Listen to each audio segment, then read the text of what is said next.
Hi, this is Maryland Comptroller Peter Francho. I may not listen to every podcast out there, but I do listen to the Maryland Crabs.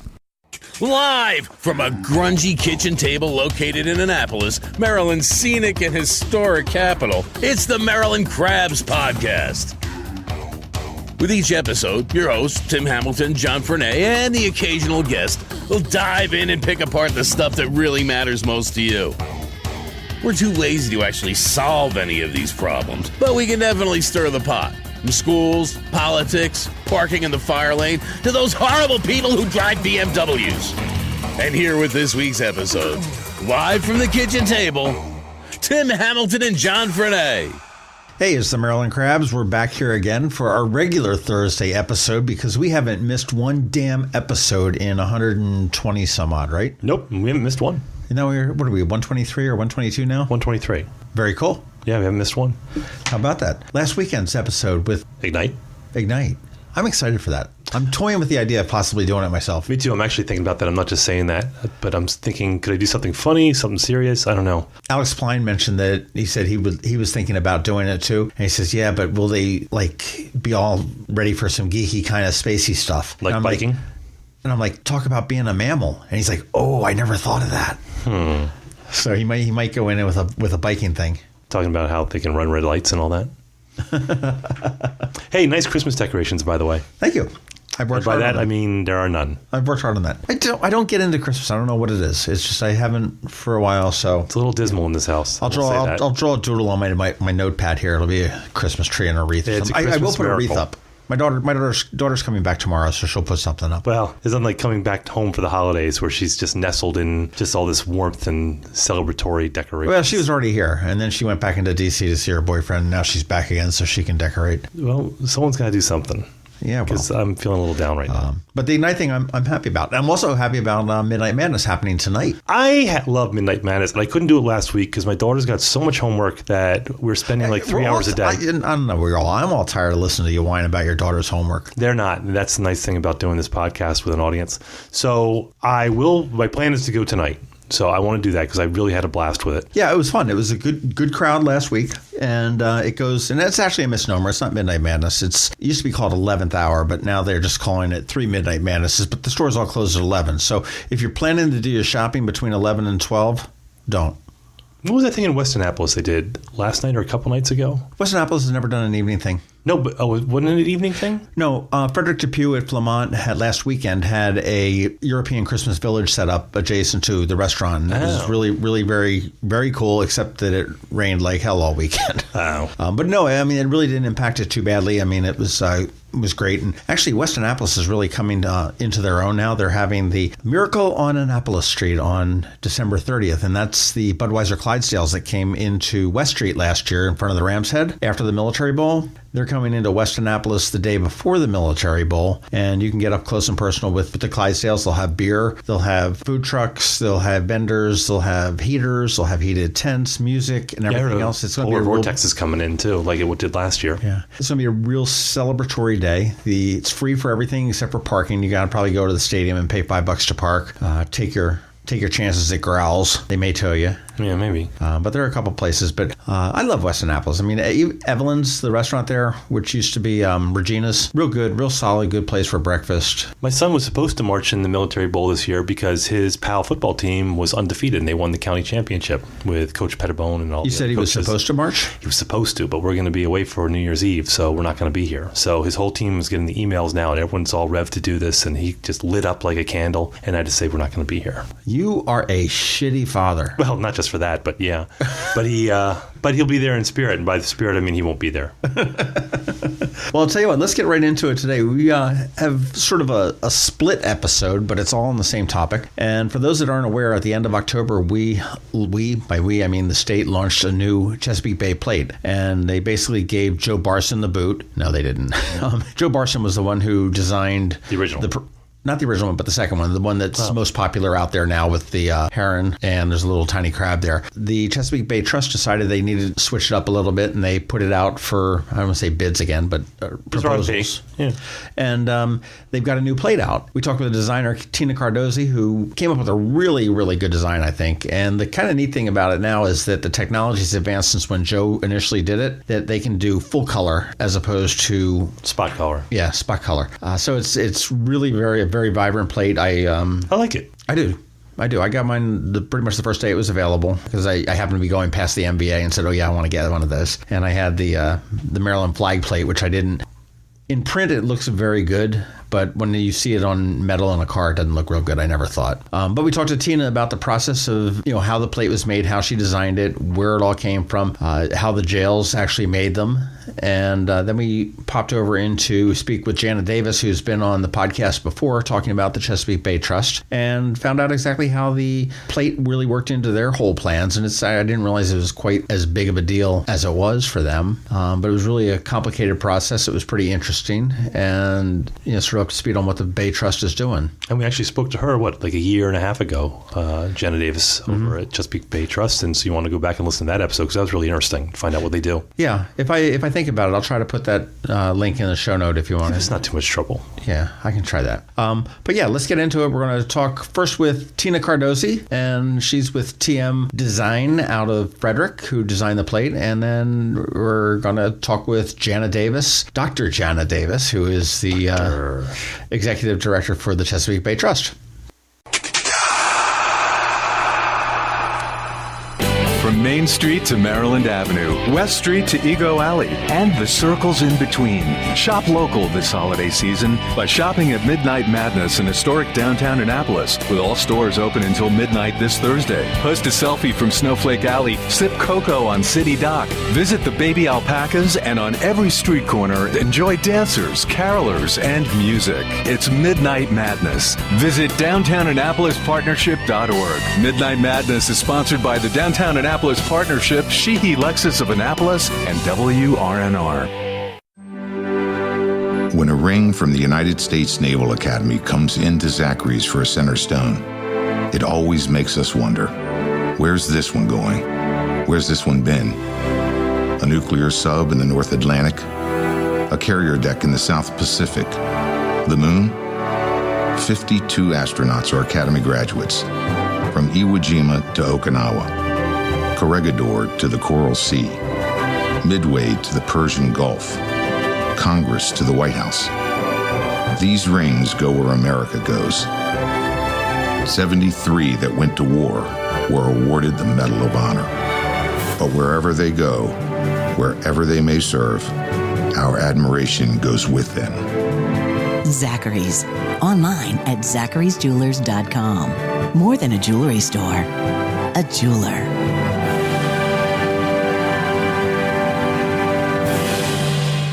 Well, joining us today is Tina Cardozi, who is are you the president, or are you the chief cook and bottle washer, or what is your role at TM Design? Well, let's see. I guess it depends on which hat I'm wearing. President, owner, designer, sometimes, medial worker. Just a little bit of everything. So depends on what's going on. That luxurious life of a small business owner. Exactly, yes. Well, TM Design, which is not necessarily a familiar name to everybody that's listening to us, or it may be, is a graphic design firm out of the Frederick area. Correct, yes. Okay, and for those that don't know of TM Design, you will get to know TM Design very quickly within the next 7 or 8 years if you are anywhere on any Maryland roads, because you are the brainchild behind the new Chesapeake Bay Trust Bay Plate. We are. It's very exciting. I think it is. It's such a great design. And before we started to record this, I mentioned that I was one of the first ones to get it. I went into the MBA on the 31st of October to get it because I was just actually heading out, and that was a perfect time to get it. And I love the design on it. And if people haven't seen it, go take a look at it. We've got them in Annapolis. We've got them all over the place. And get a Bay Plate because it does a lot of good. And we'll be talking to Jana Davis with the Bay Trust a little bit later on. And she's going to tell us exactly what it does and how you can do good. But what I'd like to know is, how'd you get roped into this? Yeah, that's interesting. So I'll try to fill in the blanks there. Out of the blue, last year, we got an RFP, a request for proposals for the Chesapeake Bay Plate. We had never worked with Chesapeake Bay Trust before, so we were like, oh, well, this is an awesome, opportunity here. So let's go through the proposal process. And in the proposal, they asked, to pitch designs. Normally, we do not pitch designs at the proposal phase at all. It's kind of like giving ideas for free. Sure. But we thought it would be a great opportunity, so we did some thumbnail sketches. So we had initial concepts and everything, and we just give them, had some basic ideas in there. And I'm not sure the exact number of firms that were in that initial phase 1 portion.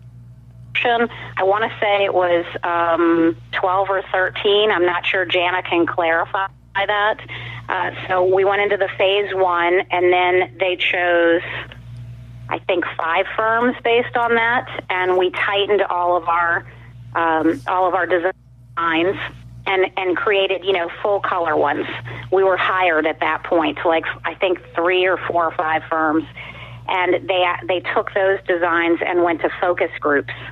So that's kind of how it went through, and then based on the focus groups, I'm probably jumping ahead a little bit here, but I'm kind of giving you the basic process, and then you can ask any questions you want about the process.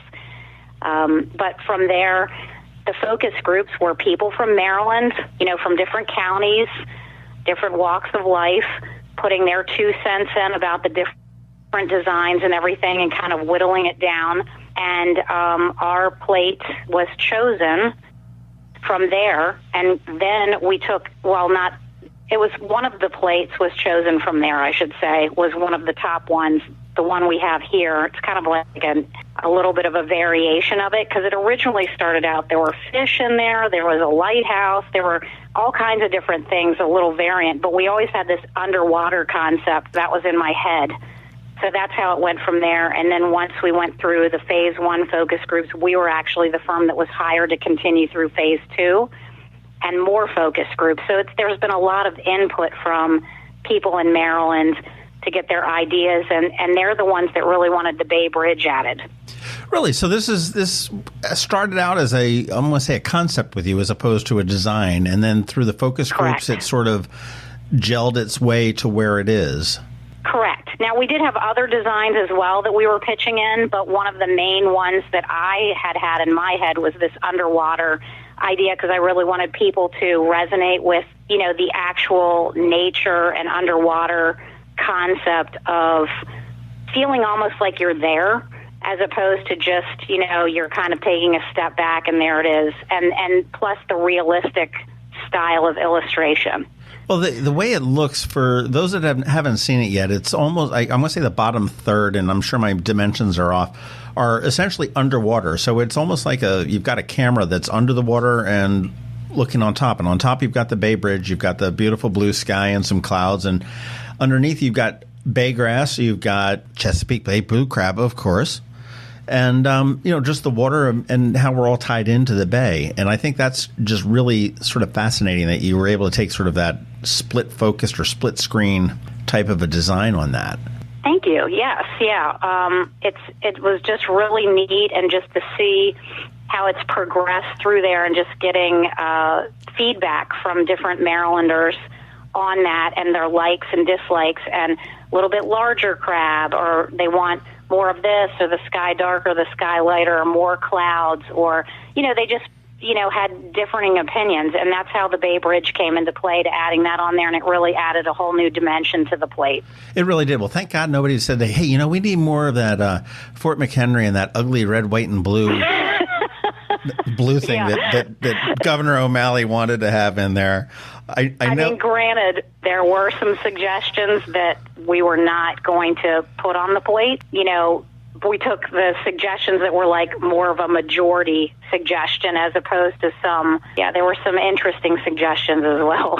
So the cost of the plate actually is $20 for those that are listening, for a one-time fee, and then when you renew it, it's an additional $10, and 100% of that does go in, as Tina had said, through the Chesapeake Bay Trust. And the Chesapeake Bay Trust is a granting organization, I think is the term that they used, but they don't have the money there. They turn around and they find if it's a homeowners association that's looking to do some type of shoreline restoration to shore up the bay a little bit, or to clean up the watershed, or maybe. So it really is money that flows through them into these organizations, which can be, a Boy Scout troop that are doing something good to save the bay. And I think it's just a real great organization. These people really throw the money right out into the bay, if you will, and does good. It's really sort of boots in the water type of a thing there. So do you, in your office, do you have like 3 or 4 of your mock-ups that didn't make it? It's sort of like the losing team in the Super Bowl T-shirts that...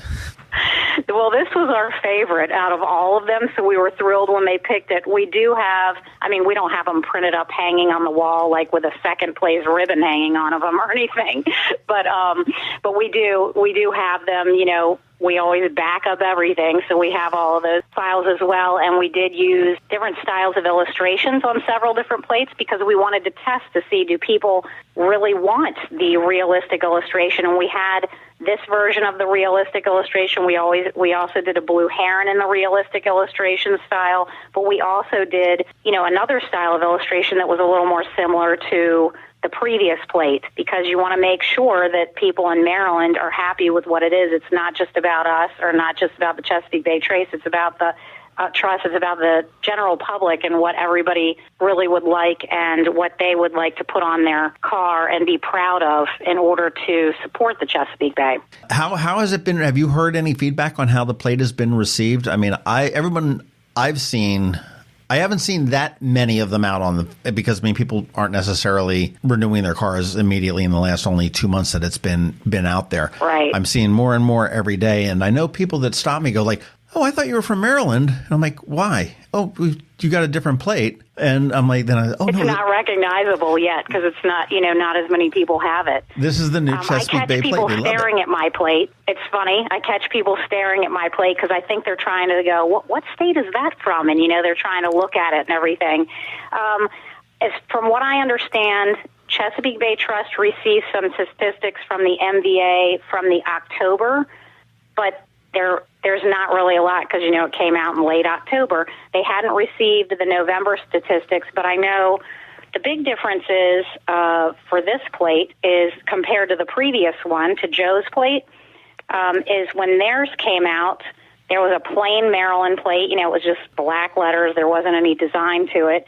And they didn't have the ag plate either, the one with the barn. That's the ugly yellow one with the barn. Yeah. So suddenly, Joe's plate comes out, and it's something completely different than anybody can get, So he was put in a great position that people were going to go, just love it because it's something different, too. We have a lot more competition with this one. So, you have the new Maryland plate with the flag at the bottom, right, and then you have the ag plate. So, and then there's all these varying other little modifications of plates. I think, like a fire department one, and I believe sure, there might be an Eastern Shore one. They don't have design really a huge amount to them, but there is some competition. So this isn't the newest plate that came out that's the only one with a real design on it. So. Well, another thing that's really kind of cool about this one, and I don't know whether it's just because the way you designed it or maybe it's technology, but this is I'll use a graphic term, I think, 4-color process. Does that make sense? This is full color. This is not your black and white. I know the really ugly Fort McHenry one was, red, white, and blue. It was, 3 white plate with red and blue. 3, and even the old Bay plate was very limited in colors. Yeah, they were using spot colors, and that was one of my first questions when we were hired. I said, can we do process, on this? Can we do full color? Because my idea is to have this full color illustration. It can't be like broken down in 2 or 3 colors or anything. They actually had to check, and we found out that they were capable of doing it. So that opened up a whole new world that they didn't have 14 years ago. Yeah, I guess so. Now have you seen how these are printed? Have you gone to the printing? We did. It was at the jail, so it was very. That's cool. not a misnomer. They do produce them in jails. It was in Jessup. Yes, we went there. We were able to go and see these, these printed. And the gentleman that worked there worked so hard. It amazed me how this was printed and their dedication and hard work at getting all of this done. And it's Maryland Correctional Enterprises. I'm not quite sure exactly. You could talk to Jana more of the specifics about everything, but they were huge. They helped with color corrections and making sure the plate was running properly and organizing the whole thing. And it was really great working with all of them. It was a good team effort for, not just me, but everybody putting in to make this plate the best it could possibly be. But it was neat seeing the way they do it. They actually hand pull the letters out and put them in, like each single one, so it stamps onto the plate. I was amazed by that. Oh, wow. Yeah. Okay, and I imagine that you probably had to adjust your design a little bit for the letters and numbers that go on the plate, because you couldn't have I'm going to say something. I think the letters are black, right, or dark. The letters color. are black. They're black. Mm-hmm. So you couldn't have a Black Bay Bridge obscuring the numbers, or vice versa. And we actually had to lighten. We had to lighten the variance between the skyline and the water, because this actually had to run through police officials. They ran it through to make sure that things could scan properly and it could go through the speed traps and all that kind of stuff. So we actually had to tone down because we had a little more contrast between the sky and the water originally, and we had to blend it a little better because they did not want that contrast behind the numbers and letters. It's been over a year-long process. It was a long process to get this done. I don't think people realize how much goes into producing something like this. I imagine, as we're talking, that it's quite complex. This is not something that you saw an ad on Craigslist and said, "Oh, hey, look, they're having a contest to design. Here's my plate, and we like this one. Let's print it up." It's pretty amazing that it is. Are there any Easter eggs in the design? No, we didn't. We were like, so we just wanted to make sure this would pass. First we had to have Chesapeake Bay be okay with it. We had to have focus groups. We went through many iterations with the focus group to make sure it was tweaked and things were right based on their feedback. Multiple focus groups in different counties. And then we had to get MVA clearance. We had to get police clearance.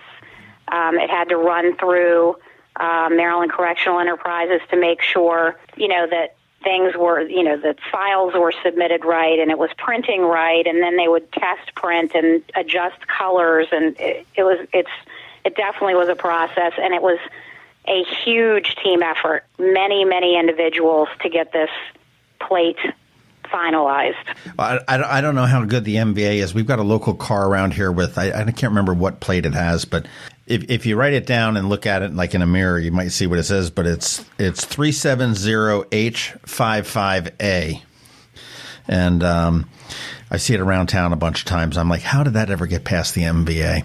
Because if you see it coming up behind you with a front license plate, you know exactly what it says. But give people some credit there. But right. What does TM Design do? I'm assuming that you're not in the license plate design business. No, this was actually our first license plate. So if anybody outside of Maryland is listening, feel free to come to us. If any other state wants a license plate design. I hear Florida needs one. They only have one. Right. Yeah, they have about 1 million from what I hear. So we do many things. We do annual reports, logos, brand identities, website, brochures, exhibit booths, vehicle wraps, any kind of print design, pretty much you can name it, magazines, newsletters, that kind of thing, promotional products, all of that kind of stuff. Very cool. How long have you been in business? Since 1995. Wow. So you guys have made it. You guys have made it. Most businesses, they say fail within 5 years, I think is the common myth. Yes, I've been very blessed with, I think about the thread of how I've come across a lot of clients. And a lot of my clients, some of my clients I have known since late 90s. They're still with us. They might not still be at the same organization, but they carry us with them from one organization to the next. And then, people pass on our names. We've rarely ever done any kind of, we haven't done any advertising or anything like that. It's been through word of mouth and referral for the most part. And we've been extremely blessed with great clients, really great people to work with, and and the referrals that come to us. So, and I think that's all by we try to treat our clients like they're our only clients, so they don't feel like they're just shoved off to the side because maybe a bigger client comes. So we have, small mom and pop clients that are treated the same way as a large organization. Where can we get more information about TM Design? Sure. And if anybody has, any design needs, absolutely give Tina Cardosi a call, the chief cook, bottle washer, owner, founder, president of TM Design. Do you have the website?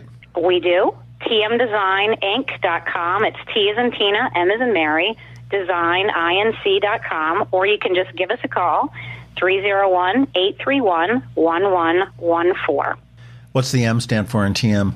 That's my maiden name, so I started it before I was married. My maiden name's McCullough. Ah, okay. Yes. I didn't know whether there was a partner there, whether there was an M partner or a middle initial or something like that. No, that was me before I got married and had kids. So.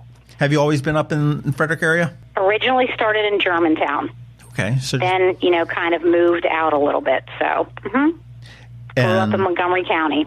And where did you get your background in graphic design? Is this just something that came naturally to you, or did you go to school for it, or? Believe it or not, I'm one of those people that actually graduated with a degree and used it. That's very few and far between. Not me. I graduated from University of Maryland with a degree in graphic design. Fantastic. So you knew going in that this is something that you wanted to pursue? And not going into college, I actually changed my major 3 times. So for those of you out there that feel like you don't know what you want to do, I actually started out pre-vet, then I went to business, then I ended up in graphic design. So it took me a little while to figure out what I was doing, but I finally got it, and I love it. So. Well, that's fantastic. And I will say, congratulations, because this is a big coup. And I mean, this is a plate design that, and I don't believe there's any type of a time frame on it. I mean, it's not like this is what they're going to be issuing for the next 4 years or 5 years or whatever. And I think the impetus behind doing this again, I think that Jana told me one time, was that the Maryland flag plate tended to be a little bit more attractive than the ugly War of 1812 plates they had. And when the attractive Maryland plate came out, people were like, oh, that's kind of a nice looking plate. It's not real boring or anything like that. So their sales dropped on that. And this is a way to pick it up. It's refreshed it, and it can be here for years and years and years. And I can't encourage anybody enough. I mean, $20, I don't want to say it is nothing, but I mean, every $20 really helps to help the Bay. And it's only an additional $10 a year when you go to renew it. And it's a real convenient, easy way to help the Bay out. And also to see Tina's great artwork tooling around behind your car. I can tell you from experience, my son actually went on a field trip that was a grant from the Chesapeake Bay Trust, and it was the coolest field trip. They got to go out on the Chesapeake Bay in an oyster boat. They got to test the salinity of the water. They identified different species of fish. They dredged the bottom and pulled up oysters, and when they were to look at those, it was such a learning experience, and I think just environmental education helps in and of itself. You're raising another generation to help protect the Chesapeake. Well, we certainly do, and the Chesapeake Bay is a gem that we have. I think it's the second largest inland bay in the world. I think beside the Bay of Bengal, or it's either the first or the second one. But it's just something that we do need to protect. We do need to do more. And with the Chesapeake Bay plate, this is one way that many people can help. I know I was just looking at the number of licensed drivers. This statistic came across my desk earlier today. There's 4.5 million licensed drivers in Maryland. Not all of them obviously have cars, but there is great potential there to do a whole lot of great good with the Bay and to get Tina's design like rolling around the state. Yes. But again, go out and get your plate today. You can do it just sitting, at your desk and log in and order it online and have it delivered to you. Yep, you can get it at Chesapeake Bay Trust website. You can get it at the MBA's website. You can go into the MBA and pick it up. I think bayplate.org might even be a website that you can go to order that as well. There's a website, too, that you can actually look at. I can't remember which one it is. Jana knows that they set up. You can actually pick the color bumper you have and place the bay plate on it to see what it looks like on your bumper. Oh, it looks good on any bumper. Yeah, it looks good awesome on any bumper, but some people like to actually put it there and see what it looks like, which is kind of cool, the technology that you can do that. I've got a white car, and it looks really good on the back. What color is your car? You look like a black person. Mine is charcoal gray, and it looks awesome on that as well. Okay, because I remember meeting you briefly at the unveiling, and you looked like you would be like a dark-colored car woman. If I had to stereotype somebody, that's... but I'm a dark color car kind of gal. Well, you are. You had on like a black leather jacket, right? Yes, I can't believe you remembered that. Yeah, and I mean you had the short dark hair. Actually, it's longer, but that's okay. Okay, we'll let you slide. I'm just impressed you remembered you look black leather jacket. Yeah. No, you looked like you're in a dark colored car. That's just my own little stereotypical view of the world. There you go. Yeah, we tend to be like the silver, charcoal, gray car kind of people. Well, my husband has a theory that it doesn't show dirt as much. Tina Cardosi, thank you very much for your time this afternoon. Congratulations on a incredible design. Take a look at it. I mean, you're not going to see too many of them right away, but they're gradually getting more and more popular. Look at the design, and there's a lot of stuff in that you crammed in that little, I don't even know what the dimensions are, like 6 by 12 or something like that? Yeah, yes, we did. And to make room for everything, it was interesting, and make it visible from when you're driving a car. So, Tina, thank you very much for your time. Congratulations. And we're going to hop on over and we're going to talk to Jana Davis, who's the executive director for the Chesapeake Bay Trust. And we're going to find out exactly what this Bay Plate does for the trust in just a few minutes. Whether it's Main Street, your street, or any street in the county that we all live in and love and call Anne Arundel, it's a special place. But part of living here is having a bank that provides what you need when you need it. So when your plans and dreams call for a bank, turn to us, your neighbor.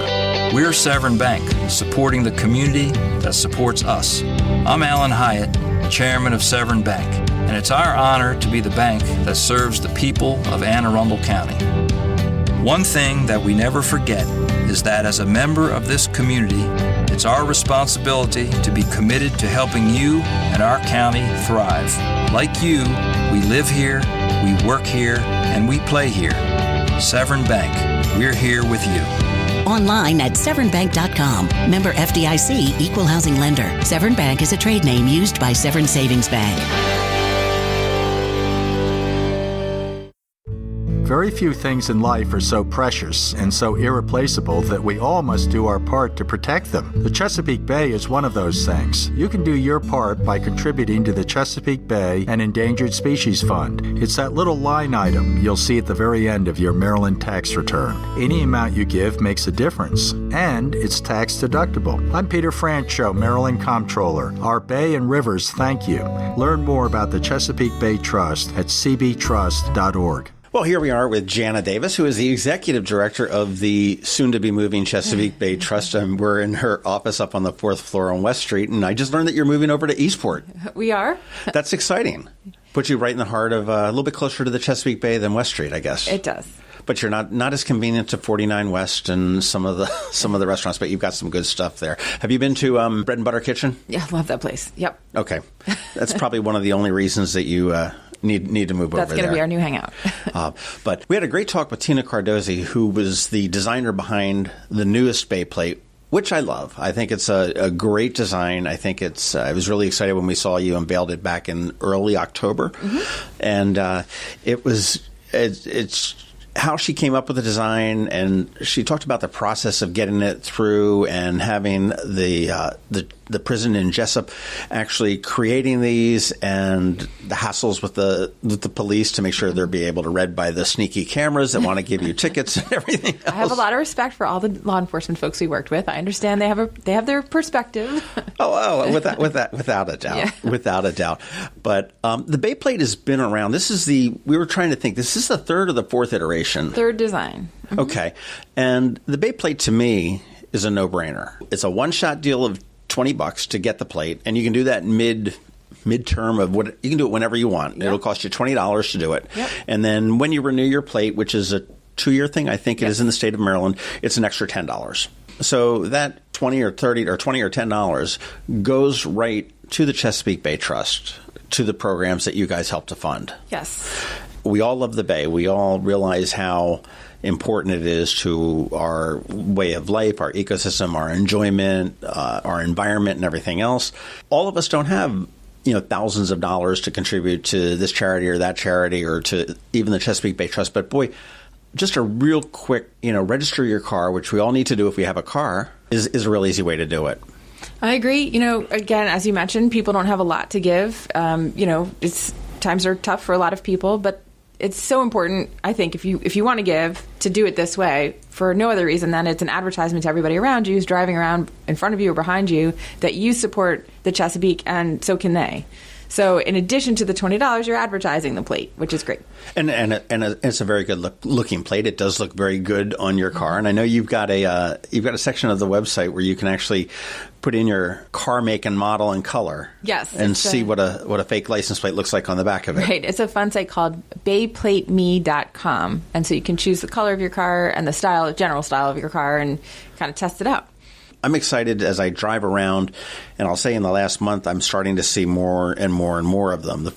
Probably the first 3 weeks of owning it, I didn't see any. I was like the only one. I felt like really special for a little bit. It does take a while for cars to turn over, the plates to turn over, and as people re-register cars or buy new cars. So, what does the money go to? I mean, obviously it comes to you. Yeah, and we always say it goes through the Chesapeake Bay Trust. And so we fund 3 different types of activities we fund a lot of teachers to get their kids outdoors on field trips. So a lot of K through 12 environmental education. And about 60,000 students a year go through programs that are funded through the Bay Plate, which is a lot of kids. And so if you think about over a 10-year period of time, that's pretty much all of the K through 12 students in Maryland. So if you have a son or daughter in K through 12 age, or grandchildren or neighbors or whatever, there's a good chance that if that child has taken an outdoor field trip, that it's been funded through the Bay Plate. So it's really important. And the average cost to get a student outdoors is about $23. So it's about the cost of a Bay Plate. And that experience of getting outdoors, I personally, and I feel this way, and it's supported by the science, that getting a kid out of the classroom in a situation where he or she gets his hands and feet dirty and wet, and really kind of immersing in the outdoors, it's so good, not just for their education, not just for them retaining the information that they're taught outdoors, but for their physical health, their mental health. And so I think it's so important to get kids outdoors. And $20 to get a Bay Plate is about the cost of giving that kid a life-changing experience. And I mean, some of the stuff that they do is, it really ties in. I mean, I can sit here and lecture and draw on the chalkboard. I guess they don't have chalkboards anymore, but the concepts and talk about salinity of the bay and how that works, and how the turgidity, I believe, which is how murky it is. Yep. I'm talking to a scientist here, so I know. So I'm looking for you to throw me a bone here and help me out. Yep. But to be able to get out there and actually sail in the bay, to see and actually what's living in it, right? Feel and touch it. And there's so many children that are here in Annapolis that have yet, blows my mind, to see the Chesapeake Bay. Yep. Much less. It sounds corny, but when you see a kid, because sometimes we go on these field trips just to see what the teachers are doing with the funds from the Bay Plate that go towards their projects. When you see a kid who has never been to the Bay before and has literally never touched his or her foot in the water, and you see the look on that kid's face, it blows your mind. It really does. It does. And you look at how, they always say that Maryland is like sort of America in miniature, but out west we've got the mountains, and then we've got some sort of plain, and then we've got the bay, obviously, and we've got the ocean as we go through. But there are such a population center that really may not have, although they're not far from the bay. You look at Montgomery County, you look at Howard County, you look at all these, Frederick and Cecil, I guess, Allegheny and whatnot. They just don't have the opportunity to get down there. And then when they can, it's just something fantastic. Right. Although for us, when I say Chesapeake, to me it means the whole watershed. And so, the whole... And that's like half of America. Right. It's 6 states and Washington, D.C. So for me, like a stream in Montgomery County is as much the part of the Chesapeake Bay as the South River or the West River or the Wye River. I feel very lucky personally to be here so that I can see, kind of the open water and the main stem of the bay. But, the streams and the forests and the parks out in Western Maryland and Central Maryland, Montgomery, Prince George's are incredibly important and beautiful. And, kids out there can go down to their stream and catch frogs, right? Right. So it's important for everybody to get outdoors. It all works out, that's for sure. The original Bay Plate, and I know that they predate you, I believe, here. Yes. And they probably predate everybody here that's in there. Now, I mean, was this always designed as a fundraiser or as a method of helping to fund the Chesapeake Bay Trust? It was. The first Bay Plate came into existence in 1990, and it was created by the legislature. The trust was actually created by the legislature as well a couple years before that as a way to get resources to community groups on the ground. So state agencies are wonderful. They do a lot of incredible high-level work, but the legislature at the time decided they needed an organization that could fund the Boy Scout groups and the homeowners associations and faith-based groups. Okay, So, and you say Boy Scout troops and homeowners association. This may be a boy that's working on his Eagle Scout badge sure. that wants and to Girl do. Scouts too, obviously incredibly important. That's true. Although they're allowing Girl Scouts and Boy Scouts that's now. Great. Yeah. So I guess just Scouts. It's going to be Scouts. Yeah. But you said homeowners association. So if there's a waterfront community or maybe one somewhere in the watershed that's looking to clean up or do some sort of a project that's able to. I mean, maybe it's in landlocked Silver Spring. Absolutely. That wants to do an impervious parking lot. Absolutely. It's exactly the kind of thing that these Bay Plate dollars go towards. So homeowners associations tend to fund garden projects, tree planting projects. Rain barrel workshops are a big seller among homeowners associations. Which is a win-win because, I mean, we're doing something for the health of the environment, and typically they're beautification projects within their own communities. Absolutely. A lot of living shorelines, too, around this neck of the woods. A lot of homeowners associations have waterfront property that's, community property, and so they don't want it to erode away. And so living shorelines are a great way to protect against erosion. What's a living shoreline? Show my ignorance here. So a living shoreline is using natural habitat, like usually marsh around this neck of the woods, to protect shorelines from erosion instead of using a bulkhead or a seawall or a riprap stone revetment. Very often a little bit of stone is used to protect the very edge of the marsh, but then plants are filled in behind it. And we've done actually some of the sampling ourselves, and it really increases fish and crab and other macrofaunal abundance. So it's kind of cool. So communities who like to fish, it's a huge benefit for fishing communities. Right. Well, the bay is getting healthier too. Which is just fantastic news. Yep. I had the opportunity this past summer to jump out on Watermark brought us out to the oyster planting where they put all the spat in on a miserable rainy day, but that describes like pretty much any day this year. any day this year. And it's good to see that the efforts of organizations like you and certainly the people that you give grants to are really making a difference to the Bay. Your grants, they vary from very little, tiny, okay, here's your $100, go do it. Right. And that may be an exaggeration. No, it's not. We fund $100 projects. To the, I know I see, multi-million-dollar projects depending on where. The Bay Plate is the backbone of our dollars, along with a tax checkoff, which folks will start seeing soon on their tax forms. The Chesapeake and Endangered Species Fund. So those two sources are really our backbone. And so we use these dollars to leverage funds from federal agencies, state agencies, local governments who want to engage their community groups. I think. The trust has been around for about 30 years, and we have shown the importance and the power of engaging small, local, nonprofit groups, whether it's homeowners associations, churches, synagogues, mosques, etc. And I think that local governments and state-level governments are seeing how important it is to engage people at that local level. We talk about it all the time, in so many different ways, people getting their news differently, etc. So those groups look at the trust and say, you guys know how to do this. You can get money to groups on the ground. You can make a $100 grant, and so they put their money in with the Bay Plate and the tax checkoff dollars. Okay. And we actually have a new exciting revenue stream. It's a partnership with DNR. Next time you renew your boating registration or get a fishing or hunting license, there will be a little option on the bottom that says Maryland Outdoor Recreation and Clean Water Fund. And so you can do an optional donation to that line, and it goes to the same place. Well, that's exciting. Now, when does that go into effect? It went into effect October 1st, so it happened about the same time as the new Bay plate. Okay. And we're seeing great response. So, these registration fees for fishing and hunting licenses and boating registration haven't changed in decades. And so, for example, it only costs $24 every 2 years to register your boat, no matter how fancy a boat you have. Okay. So $24 is pretty reasonable. So we think there's room there. And people who, we don't want to increase fees, right? But people who want to give more can give more through that mechanism. Sure. I love the little campaign that you've got with the plate envy, and I think I'm looking at a brochure here, and it's got a Pennsylvania plate and a Virginia plate, and I think it's Delaware plate. Is that yes. our neighboring things, and they're all just real sort of boring monocolor ones, and then the beautiful Chesapeake Bay plate. Tina said that it was through focus groups, and we sent out some concepts and went through a bunch of different things. Did you guys put out any kind of guidance as to the people that were looking to bid or to compete in this? The only guidance we gave them was things that were required by the MVA and the state police. So, for example, the letters had to be the same size, and we wanted to say Maryland somewhere, and there needed to be contrast between the background and the letter so that it's readable. But other than that, we said it was wide open. We didn't even require that it have a Chesapeake theme. We just wanted to see what people really wanted to see on a license plate.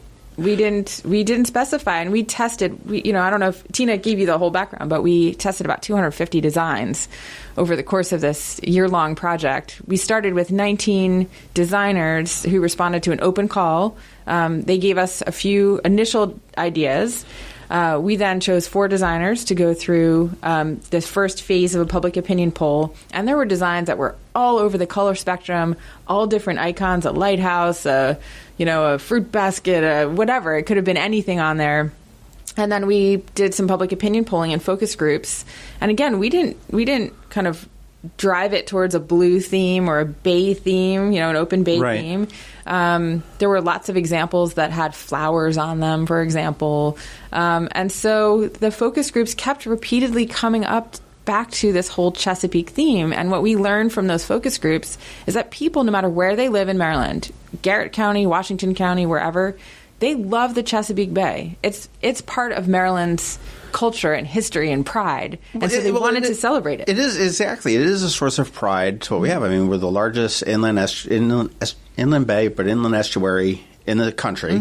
I think second in the world, right? I think Bay of Bengal is if I remember my daughter's like 5th grade science project or something like that, is the largest in the world. But and it is so important, and it's not just important to certainly it's very important to us right here because we're immediately in the area in Maryland, but. It's important I was shocked that people all over the state find it really important. And to them, while they may not live right next door and see it every day the way people in Anne Arundel County do, to them it's connected with vacation or family or, a weekend trip. And so they're proud of it as part of our heritage as folks who live right next to the main stem.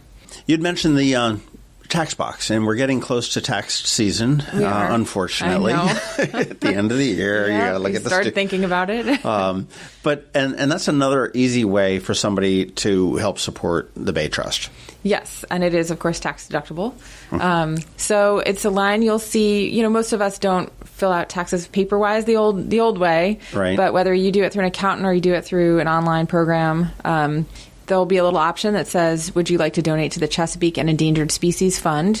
And those dollars are split between DNR's Endangered Species, Threatened Species work and the Chesapeake Bay Trust K through 12 and on-the-ground restoration and other programs. And is that a set amount, or can you designate whatever amount? You can donate any amount that you wish.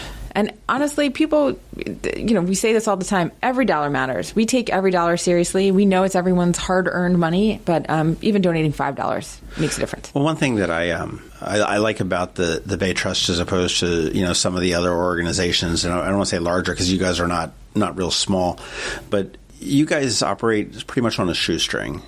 We do. I mean, the money comes in. We feed the staff, and then it goes right out the door again. Right, 92 cents of every dollar goes to programs here. And I don't want to pick on like the American Cancer Society or something like that, but you look at organizations that have such overhead, and everything goes to operating and maintaining and whatnot. And yes, they do wonderful work, and they'll be able to put some money into cancer research and so on and so forth. But the bulk of the money is sort of held within themselves. Mm-hmm. And I get that you've got to keep some to operate, and in case, if all of a sudden, somebody says, okay, well, the Bay Plate is no longer, you've got to find something to figure out how to make up that revenue. But that's the beauty that I think of the Chesapeake Bay Trust, is that it really does filter in through this office, and then it goes right out. It goes to the Boy Scout troop that's looking to do that, or the Homeowners Association, or and the Girl Scouts, a county or a city that's looking to work in the watershed. Right. We know that every $20 that we don't spend on our programs is one kid that can't go on a field trip. So we really do talk about that almost every day, and people maybe hear. Is that your sort of mantra that you? Yeah, I mean, every dollar we spend here is a dollar that can't go to a grantee to get a great project done. So we recognize that, and sometimes it's really hard decisions to make. It's trade-offs, but we try to operate as leanly as possible so that as many dollars can go out the door in grants. Mm-hmm. Where can we get the Bay Plate? You can get the Bay Plate a number of different ways. I always say from your pajamas, on your couch. You can go online to the MVA website. Just Google Maryland Motor Vehicle Administration. Right. It's mva.maryland.gov for those who can remember that. And you can just follow the instructions, search for Bay Plate. You can also go to bayplate.org, and it will send you right to that spot at MVA for you to sign up. Next time you're buying a car, it is car buying season. So if you happen to be shopping for a car right now, make sure to ask at the dealership. We have a lot of wonderful dealership partners, a lot of dealers for the Bay. So if you want to find a dealer for the Bay on our website, you can go online. We have a list of dealers who have committed to promoting the Bay Plate. But when you're buying a new car, okay, you're dropping $20,000 on a car. Mm-hmm. Maybe I think it's probably sort of on the low end anymore today, but maybe 15. An extra $20 is really not significant for the value of what it does. I mean, if it takes a kid out of Frederick and brings them down here to the Annapolis Maritime Museum and be able to get out on a skipjack or whatever it may be, would be just phenomenal. So, I think it's a win-win. It looks better on your car. It only costs $20, and there's a Plate Perks program where local businesses. What is that? Yeah, so local businesses offer either preferred parking or discounts. So my favorite restaurant, for example, is part of the Plate Perks program, and so I make my $20 back. It's sort of like a AAA card. You end up getting paid to have the Bay Plate, so there's really no reason not to have a Bay Plate. It looks better on your car. You can get discounts that make up the $20 cost in a couple of months, depending on how often you use these businesses. And if you go to plateperks.org or cbtrust.org/perks, you can get a list of all of the local businesses that offer discounts. And it's like, paddle boarding and fishing tackle shops and restaurants and online artists. So it's lots of different types of stuff that offer discounts. For $20, we can help the Bay by sending a kid on a field trip. We can earn that money back in discounts or upfront better parking, so save our steps or something like that. Yeah. You can make your car look nicer. We call it accessorizing your car. Yeah. Car bling, car jewelry. It's one of the most. And you can do it from your pajamas, but just by ordering the Bay Plate from your home. Easy enough. When's the next Bay Plate coming out? Any idea when? I hope not for a long time. Yeah. We love this one, and we use such a collaborative process with Marylanders to design this. It's hard to imagine anything better. Wonderful to hear about the process. We talked a little bit before we started about the license plates are actually produced in the Jessup, the State Correctional Facility in Jessup. They are. And the guys that do this are just, they take such pride in their work, and they are making these. I know Tina was amazed that they're individually, if you've got the letters, they're putting the letters to punch into the metal. I know. How often do we think about that? These guys work so hard. It's a program called Maryland Correctional Enterprises, and it's a great jobs training program for folks that are rehabilitating, and every single letter on your license plate, no matter what plate you have, is punched by hand by a human being. So think about that next time you look at your plate. Somebody with care actually changed those letters and numbers out and punched your plate by hand. Yes. The one thing I like about this plate, though, is different from the other one, is the full color. Yeah. And the other one was... I want to say it was 4-color. 2, 3, 4, something like that. I mean, it was primarily blue, white, and there's a green and some marsh green. Grass. It was beautiful. We loved our old plate with the heron, and the artist who did that is a local artist here, Joe Barson. Right. He's incredible. That plate served the trust and so many grantees. I mean, hundreds of thousands of kids got out on the bay or near the bay through that because plate. of that. Yeah, so we have a soft spot in our hearts for our heron plate, and you can, if you have a heron plate and you want to keep it, you can keep it. You can transfer it. Next time you buy a new car, tell your dealer you want to keep your old heron plate. So right, and I remember back with those. Now it had the heron, and what else did it? Did it have a crab on it too? It had a little crab on the bottom right hand side. Okay, it often got covered by the frame. Okay, and you had contests to name the crab we and did. The heron. Yes. It was Claude the crab, I think. Claudia. Yep, and Wade was the heron. Wade was the heron, and we've got a blue crab on this plate. Do we have a contest in the? That's a great idea. We haven't thought about it, but we certainly can. It's Claudia's cousin. Yeah, right. Exactly. Her older cousin there. We've been debating whether this crab on the new plate is male or female. She or he. You got to flip it over. Right. So you got the capital of the Washington Monument. Right. So the claw color is maybe a little bit confusing. It's got characters of both male and female. So we'll have to see what names come in. We definitely heard loud and clear from Marylanders they want a crab on their license plate. Not a question. And the thing we heard over and over again in focus groups is people want, when they're driving in another state, and they kept picking Colorado. How often do people drive in Colorado? I don't know, maybe a lot. But when you're driving around in Colorado, you want people behind you to know this person is from Maryland and they have Maryland pride. And they definitely wanted the crab on there. I'll say there's certain icons in Maryland, the blue crab being one of them, the flag being another one. I mean, you look at Route 1 Apparel and all of these different design companies where it's... even our own logo here has this, it's the Maryland flag vomit all over the place. and there is a sense of pride when you go back to do that. And I think that, you certainly look at the crab cake, which is Maryland's signature food. You look at, Philadelphia, it has the cheesesteak. And you look at New Orleans, it has the beignet, along with a million of other things. Chicago with their pizza and some of the places with the barbecue and whatnot. And you want to keep that. There is a sense of pride because nobody does a crab cake better than Maryland does. Absolutely not. I keep trying in other places, and it comes, and I say that's not a crab cake. I'm a little bit of a snob. I'm from outside of Philadelphia, and I go someplace in Kansas City. Oh, authentic Philly cheesesteak. Get out of here! Yeah, no, you don't. Yeah. It's a wannabe, and and there's plenty of opportunities actually to buy some great crab cakes here because everybody now is sort of shipping them. I know Chicken Ruth's has an outstanding crab cake. I love their crab cake. And Boatyard also has, and I know Dick Franio was saying that they ship, I think he said 125,000 crab cakes last year. They ship them. Wow. And they're sort of, I guess, flash frozen and in dry ice. And I do encourage everybody to support the Bay Trust, whether you're writing a check directly to them, which is obviously something that you can accept as well. All welcome. But you want to definitely check out their website, which is any number of them. You've got Bayplate Me. Yes, bayplateme.com. And our main website is cbtrust.org, and you can learn all about our grants and the Bayplate there as well. And the people that are behind it there, you can order the Bayplate right from cbtrust.org. Yes. MBA, all the tag and title places that you go. So, I mean, there's really no reason to not be able to get it. We are trying to make it easy, and all suggestions are welcome. You deliver? I wish. Unfortunately, they do have to come out of MVA. But quite frankly, MVA does deliver. They get mailed right to your house. They will mail. You never have to set foot in an MVA facility. You can just order it right from your couch. It gets mailed to your home. And that could be a bonus. Mm-hmm. Actually, I will say the MVA's really gotten their act together over the last couple of years. They've done great. When I got my Bayplate again, 15 minutes, and I was, I had to wait a little bit in line to do it. And they were like, okay, here you go. And it was real easy to do it. The MBA, bravo to the MBA for getting their act together. And Bayplate, get one. Definitely check it out. They're sharp looking. They probably make a good Christmas present, too. Yeah? I don't know that you're going to get it before Christmas unless you... you might. Maybe a little tight. You might. You have to go. But you can take a picture, Christmas present. Print out a picture of the license plate and give that in an envelope and say, this is your gift. It's coming. How many did you guys produce initially?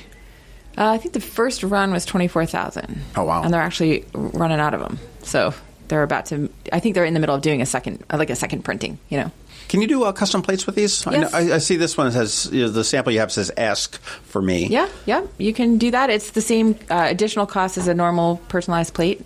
Okay. And I want to say it's $50, but I could be wrong about that. Okay. Get your Bay plate. Jenna Davis from the Chesapeake Bay Trust. Thank you very much. Thank you. Well done. 2 interviews mashed up together. You were a busy boy. Yeah. Well, actually, they were about a week and a half apart. So. Oh, you just tore down the fourth wall. Yeah. I want people to believe that you're packing up your equipment and sprinting to the next place. It's called transparency. It's a precursor to my run for mayor or county executive. I'm not a big believer in it. You're not running. There's no way. I'll whip out some of the texts that you send to me, and you're not getting elected. That shit. You'll see to it. No, it's not happening. Scott McMullen asked me whether I was running for something. I said no. I said whether I was running for mayor. I said absolutely not. And I said if I run for anything, it'll be governor because I want the house. I think they should throw some housing in it. I would, if I were running for anything, I swear to God, they would just, like oppositional research, they would just call me and say, hey, we have your internet browsing history, and I'd be done. I'd be like, I quit. I'm not doing this. Yeah, no, if I run for anything, it's going to be like Delaware or maybe Virginia. Delaware. That's like intramural at that point. Like the border, somewhere near the border. Delaware has like 2 counties, right?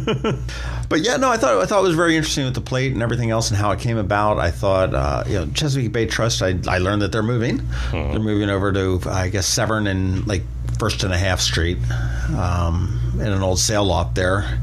And their office was all torn up and, they're getting ready to move within a couple weeks. So that's a really young crew over there. I went over there and I felt just super old. It is. And Eastport's much better for them, I think. I mean, if you remember their office, it's in the 4th floor of that brick office building that's kind of ugly on West Street, and it doesn't really scream Chesapeake Bay Trust. I mean, no. Certainly the Chesapeake Bay Foundation screams Chesapeake Bay Foundation where it is. They should have their office on a houseboat. They should. The Harbor Queen. No, there was a houseboat in our neighborhood once. It was like a houseboat from the 1940s. It was really, really cool. And this woman, she lived in a house with 2 sons and her husband. And it was the end of their pier. And she turned into like a she shed sort of houseboat. And she would hang out there because she didn't want to be near all the males in her house. And it was really cool. I kind of remember that when Ellen Moyer was mayor, that there was some legislation passed that houseboats were not allowed in Annapolis waters for some reason. I don't know, probably because they're too tacky for Ward 1. Yes, we can't have that. No. But yeah, Chesapeake Bay Trust, make sure you're checking off and donating to the Bay Trust for your taxes if you can. Put any amount there. Yeah, and but I do $20. And the Bay plate is $20, $10 on renewal, and that's nothing when you're buying a new car. Make sure you ask for it. You can do it. You can just order it right now and have it delivered to your house. They still do the farm one? Yeah, they do have the ag one. The farm one's stupid. Let's all admit that. Those are the 2 ones. Those are the ag and the Chesapeake Bay Trust. Then all of a sudden, no one wants the ag one. I don't think anyone's ever gotten it. All the different vanity ones that they've got, like the the Firefighters Union and the Eastern Shore people and everything else. So, but support them because these guys are really good. I mean, they take the money in, they take a little tiny bit to keep themselves fed, and then they pass it all out. There's all sorts of grants. I mean, if you got a neighborhood association, you want to start a garden or something like that, you fill out a grant, you'll get the money for it. Yeah. Or if you're in a school and you want to do something like that, but they have tons of grants. It's just filling out the proper paperwork, and there it is. And like she said, I mean, it's a $100 grant or $10 million grant. Yeah. I mean, they really run the whole gamut, and it really turns around and goes right, filters in one side and out the other. Christmas is coming up. I'm not ready. Me neither. Kathy does most, and by most I mean all the shopping for the kids, because she starts like in the summer, and so she's done by October. She's like, here's everything I had bought, and I would have helped, but so I just have to buy for her and my father, and I'm just not, I haven't started yet, and here we are. We're recording this on Tuesday, so right. Yeah, I've got a little bit more to get. I went with for my family, I went with practical gifts that not practical spatulas. Spatulas. Yeah. Go to Spatula City. No, I mean gifts that they would appreciate but wouldn't buy on their own. Spatulas. Yeah, I mean, it's like, oh yeah, I can live without it, but I would really like it. Like what? My son got him tinting for his car. Oh, that's kind of cool though. I want to do that for my car. Okay, so that's something that he was not. He can't justify spending the money on his own right now. He says, I can spend my money on other things. So it's something he's going to appreciate. Yeah, I'd like that. So it's that. So that's sort of my thoughts as I'm going through my gift giving. I do have a couple more to get before Christmas Eve. So There's still plenty of time. You're like, what, 4 blocks away from 7-Eleven, so you're good. Yeah, it's true. Make sure you're checking out some of our crab cakes. We've been doing a bunch of them. Yep. So I just did one with Soren Baker. He's the author of The History of Gangster Rap. He is living in L.A. right now, and he's been there for a while, but he's from Gambrels originally. And he's a rap journalist, sports journalist as well. I mean, he's written for Cream Magazine, for L.A. Times, a bunch of other newspapers and periodicals, and he's done, I think, over 3,500 articles, and he released this History of Gangster Rap back in October, and he's doing the tour right now, and I Googled him to figure out what it was all about, and it's like him with Ice Cube, and him with Ice-T, and with Snoop Dogg, and he's got all their numbers in his phone, and I've actually, since I interviewed him, I actually read it. It's a great book. It's really interesting.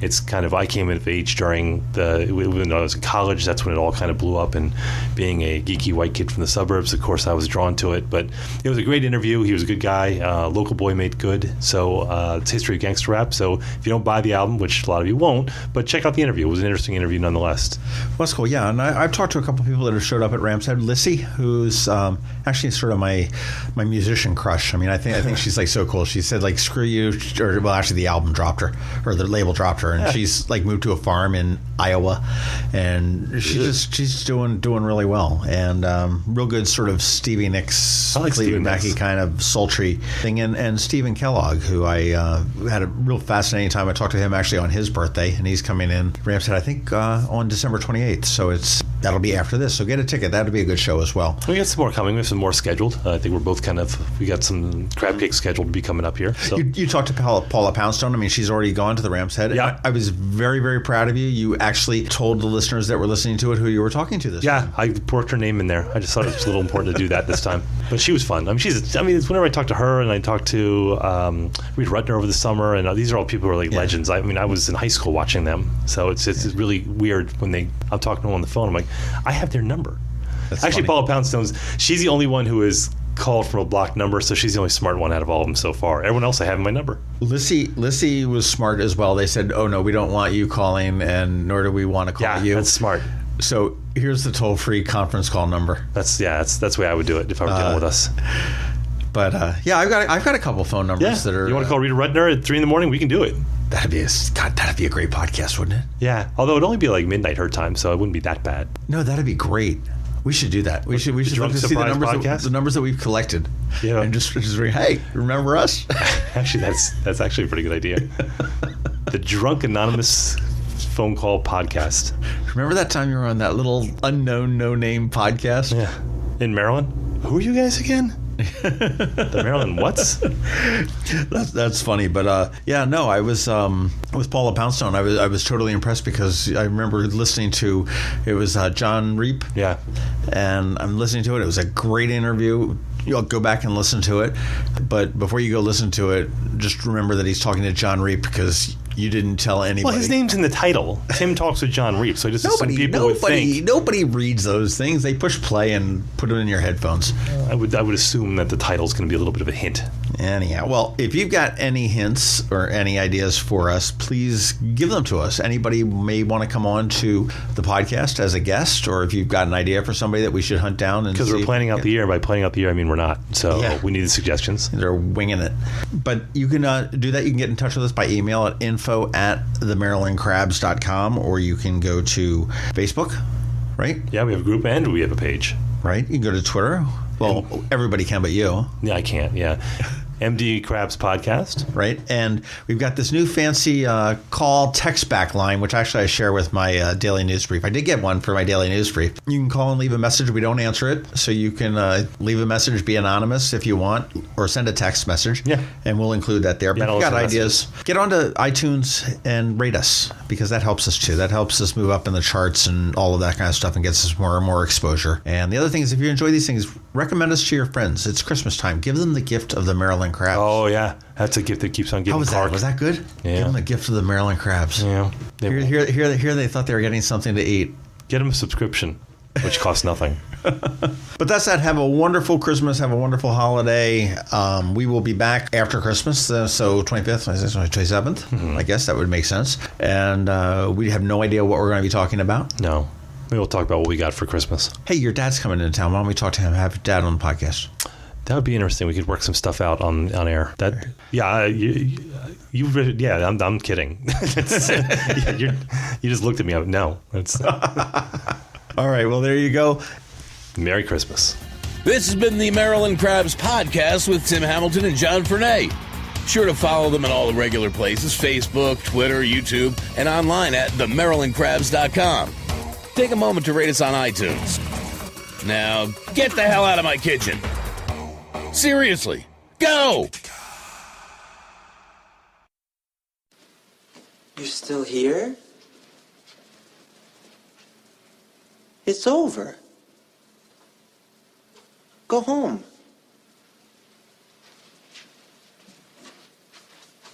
Go.